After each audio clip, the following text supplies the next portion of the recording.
In this guide, I'm going to show you guys how to set up phone link for iPhone on Windows. Let's get started. This is a really convenient feature as it allows you to send messages and make calls directly from a Windows PC.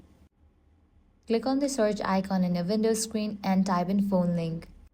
After it appears, click on it. Now click on the option iPhone. Next, grab your iPhone and open the camera app. Scan the QR code that appears on your PC screen. A pop-up will appear on your phone. Tap pair your devices and then press open. This will start the pairing process between your devices. Once they are connected, tap continue and allow on both devices to complete the pairing. Next, press pair and wait for the device to sync. After that, you'll need to click Get Link to Windows on your phone. Tap Get at bottom and wait for the app to download. Once the download is complete, press Open and tap Continue. You can sign in with your account and you'll see that the devices are now successfully paired. Now, to grant the necessary permission, open your phone settings, go to Bluetooth and find your computer in the list. Tap the eye icon next to your PC, then turn on Sync Contacts and show message notifications.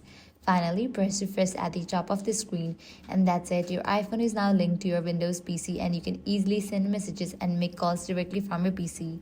If this guide helped you out, do not forget to like, share and subscribe.